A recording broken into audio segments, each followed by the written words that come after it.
재림이라는 주제는 굉장히 논쟁의 여지가 많죠. 여러분들. 그래서 뭐 예를 들면은 뭐 7년 대환란 이전에 예수님 재림하신다. 뭐 7년 대환란 뭐 그 중간에 3년 반 마치고 그때쯤 재림하신다. 또 후에 재림하신다. 또 뭐 그 뒤에는 천년왕국이 있다. 후천설, 전천설, 뭐 굉장히 많은 다양한 논쟁의 어떤 여지들이 있고 그런 논쟁거리들이 있는데, 근데 논쟁의 여지가 없는 한 가지 분명한 사실이 한 가지 있는데, 그것이 뭐냐 그러면 예수님 다시 오신다는 겁니다. 아멘. 예수님 다시 오십니다. 자, 이 예수님의 다시 오심, 예수님의 재림과 관련해서 성경에 두 가지 경고가 있어요. 두 가지 경고. 첫 번째 경고는 예수님이 말씀하신 건데 마태복음 24장에 나와 있습니다.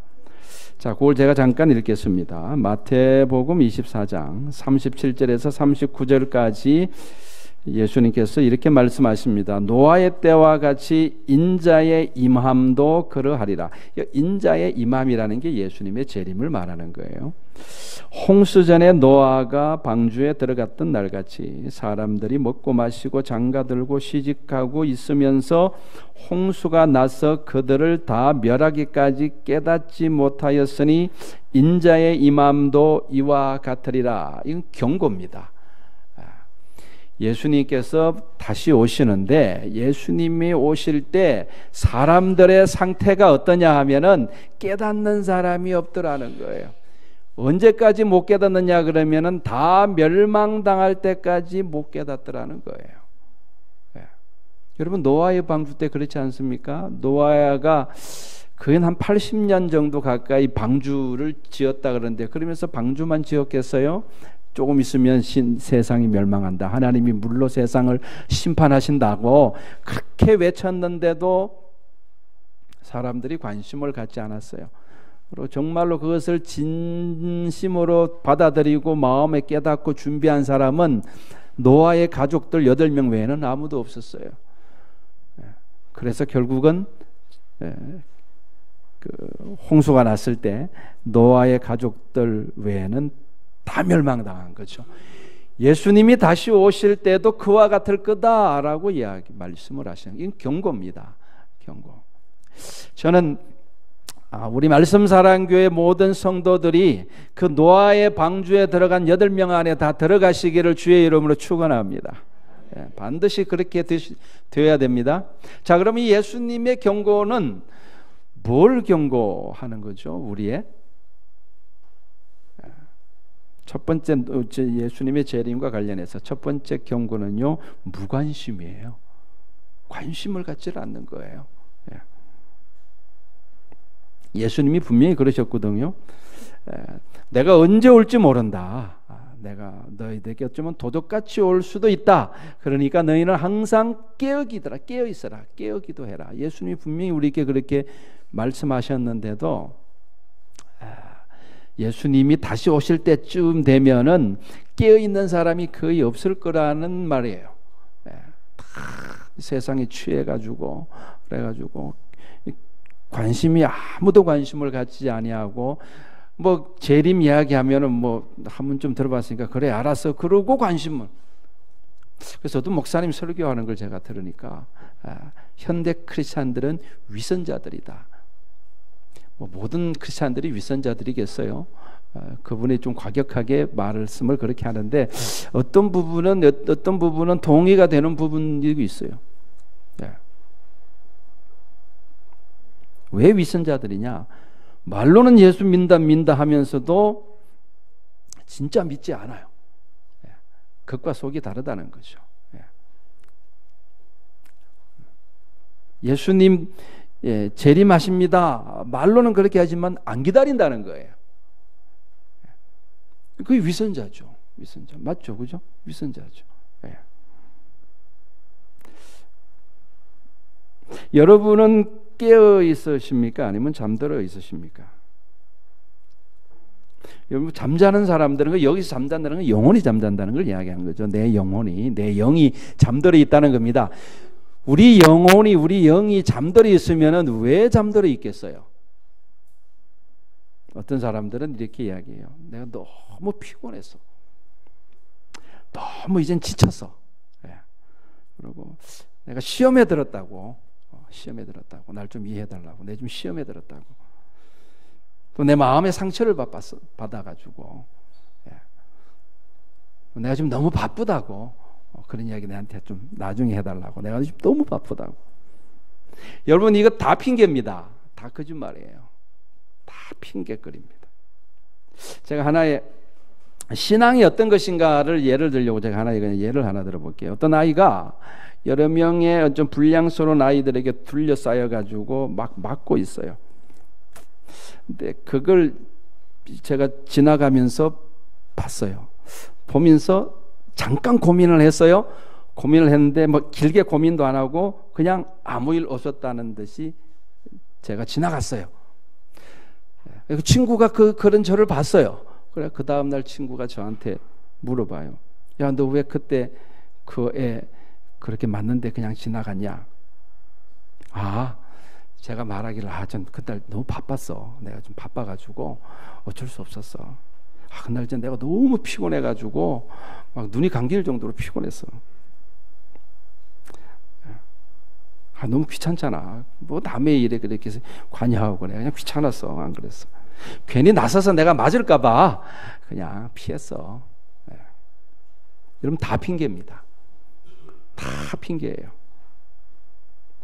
여러분 보세요. 만약에 그 맞는 아이가 내 아이였으면 어땠을까요? 1초도 여러분, 저는 1초도 고민하지 않고 달려갔을 거예요. 맞는 아이가 내 아이였다면은 저는 달려갔을 거예요. 아무리 바빠도, 바쁜 일이 있어도 달려갔을 거예요. 네. 내가 그 불량패들의 불량한 아이들에게 내가 맞아 죽더라도 달려갔을 거예요. 여러분, 신앙이란 이런 겁니다. 왜 영혼이 잠들어 있느냐? 왜 예수님의 재림을 기다리지 않느냐? 내 주님이 아니라서 그래요. 다른 핑계 댈 수 있나요? 내 주님이 아니라서 그래요. 내 사랑하는 님이 아니기 때문에 그런 거예요. 무슨 핑계를 대요? 내가 사랑하는 님이라면은, 내 목숨보다 사랑하는 님이라면은 어떻게 안 기다려요? 말이 안 되는 거예요. 그러니까 다 핑계인 거예요. 다 핑계예요. 사람들은 핑계 대다가 핑계와 함께 멸망당하는 거예요.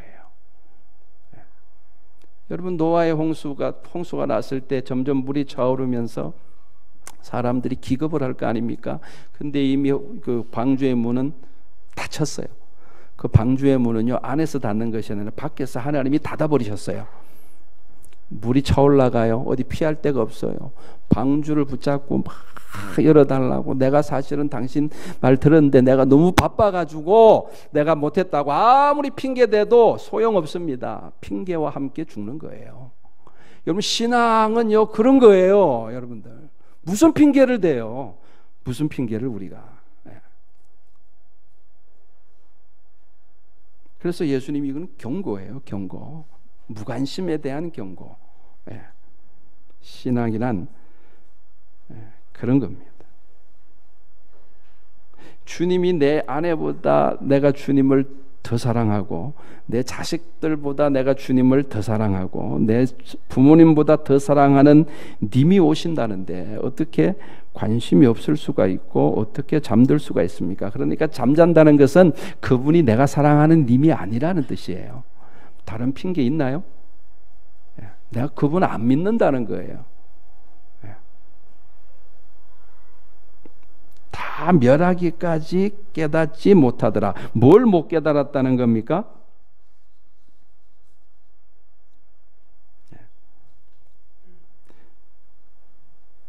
내가 좀 피곤해서 그런 줄 알았어요. 내 마음이 상처를 받아서 그런 줄 알았어요. 내가 너무 바빠서 어쩔 수 없이 관심을 못 가진 줄 알았어요. 그리고 그것이 당연하다고 생각했어요. 근데 보세요, 끝내 못 깨닫는 겁니다. 뭘 못 깨달아요? 내가 그분을 사랑하지 않고 있다는 것을 못 깨달은 거예요. 내가 그분을 믿지 않고 있다는 사실을 못 깨달은 거예요. 그리고 핑계거리를 찾는 거예요. 저는 저와 여러분들의 영혼이 깨어 있으시기를 축복합니다. 깨어 있으시기를 축복합니다. 재림과 관련된 첫 번째 경고는 예수님이 주신 경고고, 두 번째 경고는 오늘 본문에 나오는 경고입니다. 오늘 본문을 통해서 사도 바울이 경고하는 것은 뭐냐 그러면, 아까는 너무 무관심한 것에 대한 경고인데 이번에는 너무 과다한 관심에 대한 경고예요. 왜곡된 관심에 대한 경고입니다. 여러분, 데살로니가 전후서를 지난주에 묵상해서 하셔서 아시죠? 그 교회에 어떤 문제가 발생했습니까? 데살로니가 후서는 왜 썼냐 그러면은 예수님 재림하신다라고 바울이 복음을 전하면서 이렇게 이제 가르치니까 어떤 사람들이 그 이야기를 듣고 예수님이 재림하신다고, 예수님이 곧 오신다고, 그러면 뭐 공부할 필요 없겠네. 그럼 뭐 직장에 굳이 힘들게 직장 나가고 일할 필요 없겠네. 그러면서 이렇게 일도 안 하고 자기 일상생활도 그냥 내팽겨친 채로 그냥 이렇게 문제만 만드는 사람들이 생겨난 거예요. 그래서 그 소식이 바울 귀에 들린 거예요. 그래서 편지를 쓴 겁니다. 너희들 그렇게 하면 안 된다. 예수님이 오신다는 말을 들었다고 그렇게 마음이 쉽게 흔들려서는 안 된다. 경고하는 거예요. 경고하는 겁니다. 그러니까 여러분 보세요. 항상 뭐든지 그렇지 않습니까? 너무 부족해도 문제가 되고 너무 과해도 문제가 되는 거예요. 재림에 대해서, 예수님의 재림하시는 것에 대해서 전혀 관심이 없는 것도 문제지만 너무 과다하게 거기다 집중해서 에너지를 쏟고, 그리고 그것을 또 잘못, 또 예수님의 재림에 대해서 잘못 왜곡된 관심을 갖고 하는 것도 문제다. 이것도 올바른 신앙이 아니다 하는 것입니다. 그러니까 재림에 대한, 종말에 대한 지나친 관심으로 삶이 붕괴된 경우죠. 데살로니가 교회 성도들, 일부 성도들 이야기이긴 하지만요. 자, 오늘날 교회 속에도 보면요, 여러분, 이 두 가지 현상이 공존합니다. 우리 교회도 그렇고 다른 교회도 그렇고, 큰 교회일수록 더 그렇겠죠. 이 두 가지 현상이 공존해요. 첫 번째, 우리 모든 교회들 속에는 어떤 사람들은 너무 관심이 없어요. 관심이 없는 사람들이 있습니다. 그래서 뭐 여러 가지 핑계를 댈 수가 있겠죠. 근데 또 어떤 사람들은 지나치게 또 관심을 가져요. 그래가지고 요즘은 또 얼마나 여러분 자료 찾아보기가 쉽습니까? 유튜브 들어가면은 별의별 동영상, 별의별 자료들이 다 있잖아요. 그래서 너무 과도하게 집착을 하는 거예요.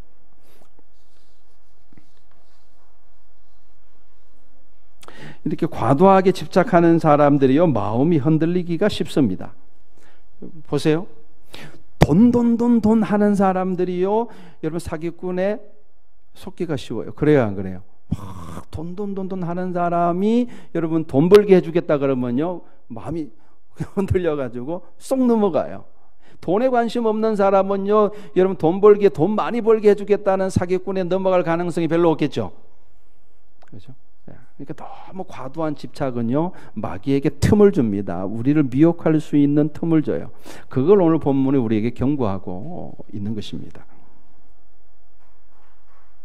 사도 바울이 주님으로부터 계시를 받았습니다. 무슨 계시를 받았습니까? 주님이 재림하시는데, 주님이 재림하시기 전에 두 가지 일이 일어날 거다. 이거는 바울의 말이 아니고 성령의 감동을 따라 말한 것이기 때문에 하나님의 계시라고 봐야 돼요. 자, 예수님이 재림하시기 전에 두 가지 사건이 일어난다 그랬죠. 첫 번째는 뭐요?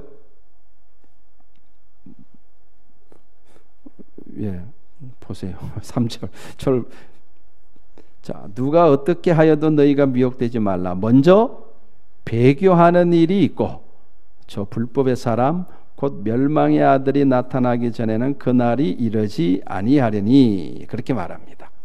자, 첫째는 배교하는 일이 일어날 것이고, 두 번째는 불법의 사람, 우리가 흔히 적그리스도라 그러죠. 적그리스도가 나타날 것이다. 그런 일이 있고 난 다음에야 예수님이 재림하실 것이다. 근데 여러분, 이 두 가지 일에 대해서 사람들이 너무 지나치게 관심을 가져요.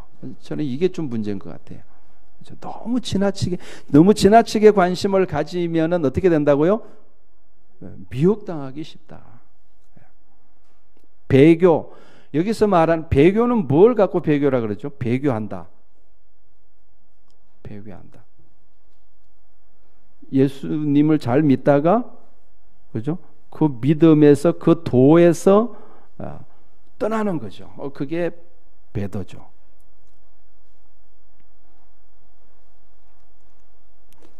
그럼 이게 도대체 뭐냐? 그래가지고 오늘날은 배도의 시대냐? 지금 데살로니가 후서에서 사도 바울이 말하는 이게 지금 오늘날 우리가 살고 있는 시대에 이것이 일어나고 있느냐? 여러분, 여기에 대해서 우리가 너무 관심을 가져요. 그래가지고 여기에 대한 동영상이나 강의나 어떤 이런 것들이 흘러 넘쳐요.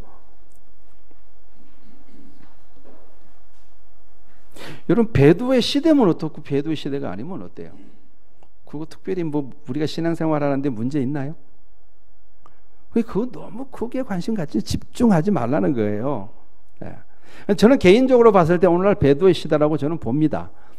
전세적으로 일어나는 일들을 봤을 때 이것은 과거 2000년 기독교 역사 가운데 일어나지 않고 있는 이런 어떤, 다시 말해서 그리스도의 도를 떠나는 일들이 전 세계적으로 확산되어 가고 있는 것으로 봐서 저는 개인적으로 배도의 시대고 지금은 주님이 오시기 직전의 마지막 시대라고 저는 개인적으로 보는데, 근데 그게 뭐 여러분들 그거를 아는 것과 모르는 것이 특별히 뭐 문제가 되나요? 신앙생활 하는데 그 너무 관심 갖지 말라는 거예요.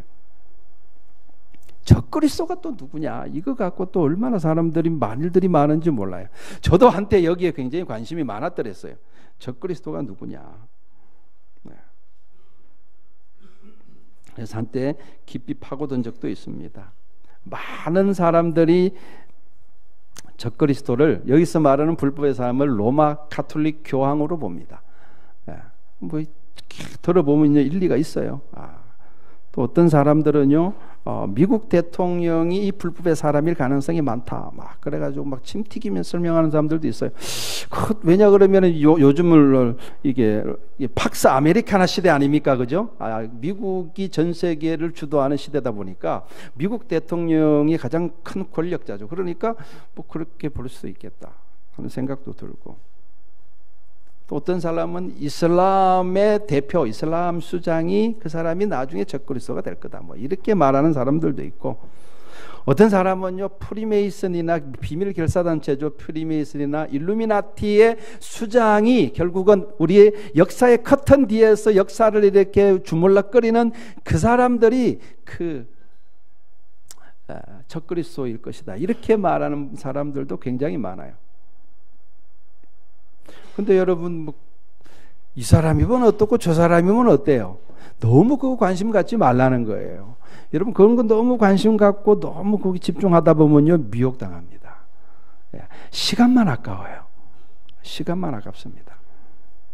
오늘 바울이 우리에게 권고하는 것이 그런 부분이에요. 너무 지나치게 관심을 가지면 미혹당하기 쉽고, 그리고 우리가 올바로 신앙생활 하는데 그거 그렇게 중요하지 않습니다. 여러분들 프리메이슨 수장이면 어떻고 여러분 로마 교황이면 어떻습니까? 그게 뭐 그렇게 중요한가요? 그거 별로 중요하지 않습니다.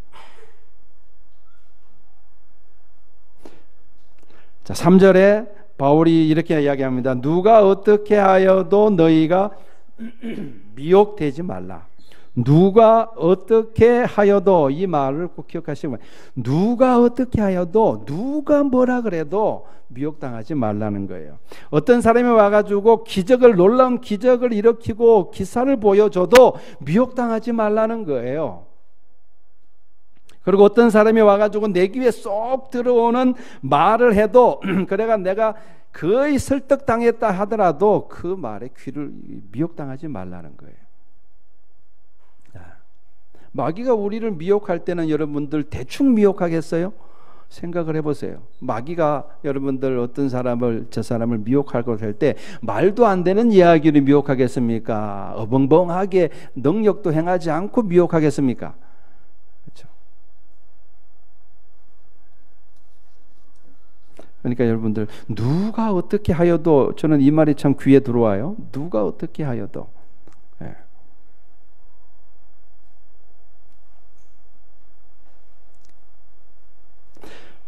어떤 사람들이 미혹을 당하는가 하면요, 10절을 보세요. 이게 참 중요한 말씀입니다. 10절을 같이 읽겠습니다. 10절 시작.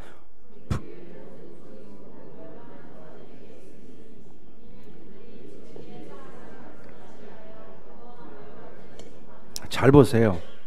여기 9절부터 연결되는 말씀인데, 악한 자의 나타남은 사탄의 활동을 따라, 그러니까 악한 자, 다시 말해 적그리스도가 어떻게 우리를 나타나서 사람들을 미혹하느냐 하면은 사탄의 활동을 따라, 사탄은 능력 있는 존재잖아요. 그러니까 사탄의 능력을 가지고 와가지고 모든 능력을 행한다는 거예요. 사람들 앞에서 봐라. 사람들이 참 능력에 또 잘 넘어가요. 능력 있는 종 그러면은 뭐 다들 몰려가가지고 저것이 진리인 줄 알고, 참 무서운 거예요. 그 다음에 표적과 거짓 기적과, 그 다음에 불의의 모든 속임으로 멸망하는 자들에게 있으리니, 그런 사람들이 다 속아 멸망받을 자들은 다 속아 넘어간다는 거예요. 멸망받을 자들은. 근데 이는, 그 뒤에 말이 중요합니다. 이는 그들이 진리의 사랑을 받지 아니하여 구원함을 받지 못함이라. 이 말이 참 애매한데, 여러분 공동 번역에는 이렇게 되어 있습니다. 그 뒷부분이, 그 사람들은 진리를 받아들이지도 않고 사랑하지도 않기 때문에 구원을 얻지 못할 것입니다. 이렇게 번역이 되어 있어요. 그러니까 이 공동 번역에 의하면 무슨 의미입니까? 사람들이 왜 미혹당하는 거예요? 왜 적그리스도 같은 존재가 나타나가지고 어떤 이렇게 말로 미혹을 하든지 능력으로 미혹하든지, 여러분 왜 그 미혹을 당하는 거예요? 누가 미혹을 당하는 거예요? 요 말씀에 의하면은 진리를 사랑하지 않는 사람, 진리를 받아들이지 않는 사람, 진리에 관심이 없는 사람, 진리대로 행하지 않는 사람, 이 사람들이 심판받게 하려고 하나님께서 미혹을 내버려 뒀다는 거예요. 11절 12절에 그 이야기입니다. 이러므로 하나님이 미혹의 역사를 그들에게 보내사, 미혹의 역사를 누가 보냈다 그래요? 하나님이 보내셨다 그래요. 왜 보내셨어요? 그래서 거짓을 믿게 하신 이유가 있는데, 12절을 보세요. 진리를 믿지 않고 불의를 좋아하는 모든 자들로 하여금 심판을 받게 하려 함이라 그럽니다. 그런 사람들, 그러니까 좀 죄송한 말씀인데, 교회 안에는요 알곡이 있고 가라지가 있어요. 이거는 제 말이 아니라 예수님의 말씀이에요. 가라지들의 특징이 뭐냐 그러면요, 진리를 사랑하지 않아요. 진리를 따르지도 않아요. 이런 사람들 하나님이 솎아내시려고 예수 그리스도하고 비스무리한 능력을 가진 짝퉁 그리스도, 가짜 그리스도, 적 그리스도를 보내가지고 거기 미혹당해가지고 따라가게 만들어버린다는 거예요. 무서운 이야기죠. 경고예요. 이거는 경고. 그러니까 교회 안에 있는 사람이라 할지라도 어떤 사람들은 안심할 수 없냐 그러면요, 진리를 사랑하지 않는 사람들, 이게 참 중요해요. 진리를 사랑하지 않아요. 진리를 사랑하지 않아요. 교회 나오는 목적이 다른 데 있어요. 내가 진리의 말씀을 듣고 그 말씀을 마음속에 새기고 그 말씀을 따르려고 하는 그런 것이 목적이 아니라 다른 목적으로 교회에 나오는 사람들이 있다는 거예요. 그 사람들은 나중에 이렇게 적그리스도가 나타나면 다 미혹당할 사람들이에요. 그래서 저는 우리 말씀사랑교회 우리 성도님들은 다 여러분들 진리를 사랑하시기를 축복합니다. 진리를 따르는 분들이 되시기를 바랍니다.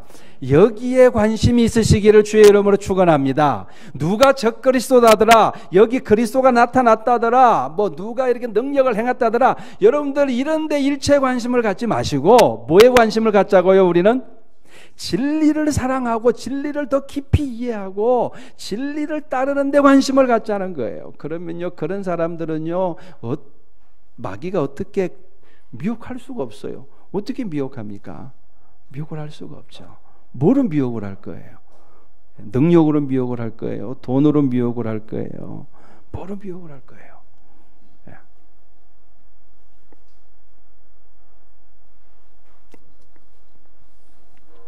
이 진리에 대해서 오늘 본문 15절에 보면은 바울이 이렇게 이야기를 합니다. 그러므로 형제들아 굳건하게 서서 말로나 우리 편지로 가르침을 받은 전통을 지키라. 바울이 이렇게 전통을 지키라 그랬는데 여기서 전통은 예수님이 막 바리새인들을 비판하시면서 말씀하신 장로들의 전통, 장로들의 유전을 말하는 것은 아니에요. 또는 이렇게 또는 구약의 어떤 전통 이런 걸 이야기하는 것이 아니라 아마 이런 의미로 이야기했던 것 같아요. 예수님이 가르쳐 주신 그 가르침의 그 줄기, 예수님의 줄기라고 표현해야 될까요? 예. 그거를 의미한다. 예. 예수님이 제자들에게 가르쳐 주셨고 제자들이 받아서 또 다른 사람들에게 가르쳐 주신 예수님의 핵심 진리, 이거는 줄기, 이걸 말하는 거예요. 그 여러분 뭐가 있죠? 만약 그런 의미라면은 예수님이 우리에게 가르쳐 주신 핵심 진리가 뭐가 있어요? 예? 제가 늘 강조하는 것 뭐예요? 첫째, 내가 너희를 사랑한 것 같이 너희도 서로 사랑하라. 이거 지키라는 거, 이거 열심히 하라는 거예요. 예. 두 번째, 예수님이 우리에게 말씀하신 진리가 뭐냐면은 너희는 가서 모든 족속으로 제자를 삼아라. 복음 전하여 영혼 구원하는 삶. 저는 우리 말씀사랑교회 성도들이 이 두 가지 열심히 하면 좋겠어요. 첫째는 뭐 열심히 하자고요? 우리 형제를 사랑하는 일에 힘쓰자. 예. 여러분 내일 주님이 오신다 하더라도 우리는 이 두 가지 일을 힘썼으면 좋겠습니다. 아멘. 첫째는 뭐 힘쓰자고요? 예, 우리가 주님의 가르침을 따라 주님이 우리를 사랑하신 것처럼 우리가 형제를 사랑하는 일에 힘쓰자. 예. 두 번째는 뭐에 힘쓰자고요? 한 영혼이라도 또 구원받지 못한 영혼에게 복음 전해서 그 영혼 구원받게 하는 데 힘쓰자. 예. 여러분들 이 두 가지를 열심히 힘쓰는 것이 여러분 깨어있는 신앙인 줄로 믿습니다. 아멘. 그게 깨어있는 신앙이죠. 그게 예수님의 재림을 잘 준비하는 거다 하는 것입니다. 그리고 또 한 가지는 그렇게 우리가 진리를 사랑할 뿐만 아니라 또 여러분들이 각자 여러분들에게 주어진 일이 있을 거예요. 그 일을 열심히 하는 거예요. 그래서 3장에 가면은 사도 바울이 이렇게 우리에게 이야기하죠. 12절에 3장 12절에 보시면은 주 예수 그리스도 안에서 권하기를 조용히 일하여 자기 양식을 먹으라 하노라. 적어도 자기 가족들은 자기가 먹여 살릴 정도로는 일을 열심히 하라는 거예요. 그래서 이 사람이 지금 미혹당했나 미혹당하지 않았나를 어떻게 알 수 있냐 그러면요, 그 삶이 지금 예를 들어가지고 어떤 주부가 그전에는 열심히 아이들도 잘 이렇게 양육하고 그 다음에 그 남편도 잘 뒷바라지하고 요즘은 같이 돈을 보니까 좀 옛날 같은 이야기인가요? 어쨌든 그렇게 주부로서의 그 가정을 잘 돌보고 했는데 어느 날 갑자기 교회를 갔다 오더니 막 다 내팽개치고 그냥 애들 돌보는 것도 내팽개치고 그리고 이렇게 남편도 뭐 당신이 알아서 뭐 이렇게 하라 그러고 교회만 가가지고 주구장창 있으면은 이거 미혹당한 거예요. 그렇게 하면 안 된다는 거예요.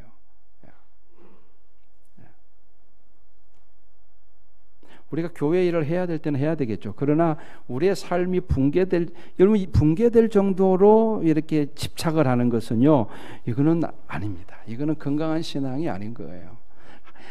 하나님 주님께서 우리에게 원하시는 것은 뭐냐 그러면요, 우리가 어떤 이렇게 그런 어떤 종교적인 행위에 열심을 내는 것을 하나님이 원하시는 것이 아니라 사랑하기를 원하시는 그에 힘쓰라는 거예요.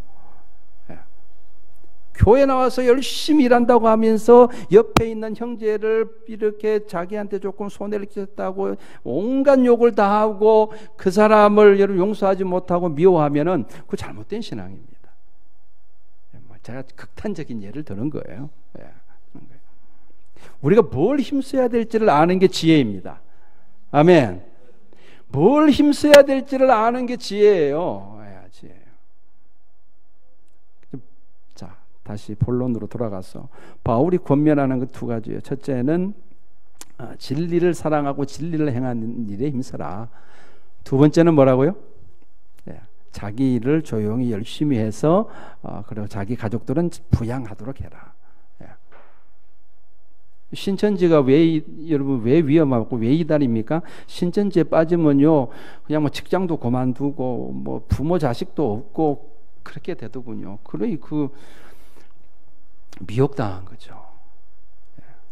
하나님의 교회도 마찬가지인 것 같고.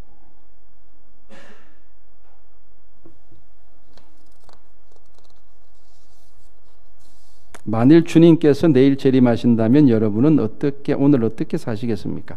존 웨슬레에게 어떤 사람이 그걸 물었어요. 존 웨슬레에게 만일 예수님께서 내일 저녁에 재림하신다면 당신은 내일 어떻게 사시겠습니까? 라고 물었더니 웨슬레가 이렇게 나는 예전하고 똑같이 아침에 일찍 일어나서 새벽 기도하고 그리고 계획했던 대로 하루 종일 말씀을 전하고, 이 사람 말씀 사역자니까 그리고 저녁에 되면 가족들과 식사하고 그리고 저녁에 주님 오시면 주님 맞이할 겁니다. 이렇게 대답했다고 합니다. 다시 말해서 존 웨슬레에게 있어서 말씀대로 살아가는 삶, 그것은 주님이 오신다고 달라질 게 하나도 없다는 뜻이죠. 내일 주님 오신다 해서 오늘 뭐 삶이 달라져야 될 건 없는 거예요.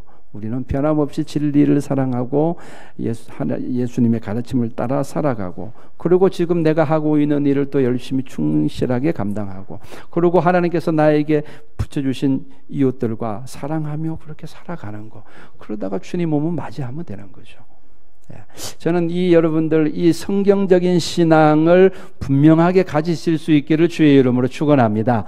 누가 무엇으로 여러분을 미혹해도 흔들리지 않으시기를 주의 이름으로 축원합니다.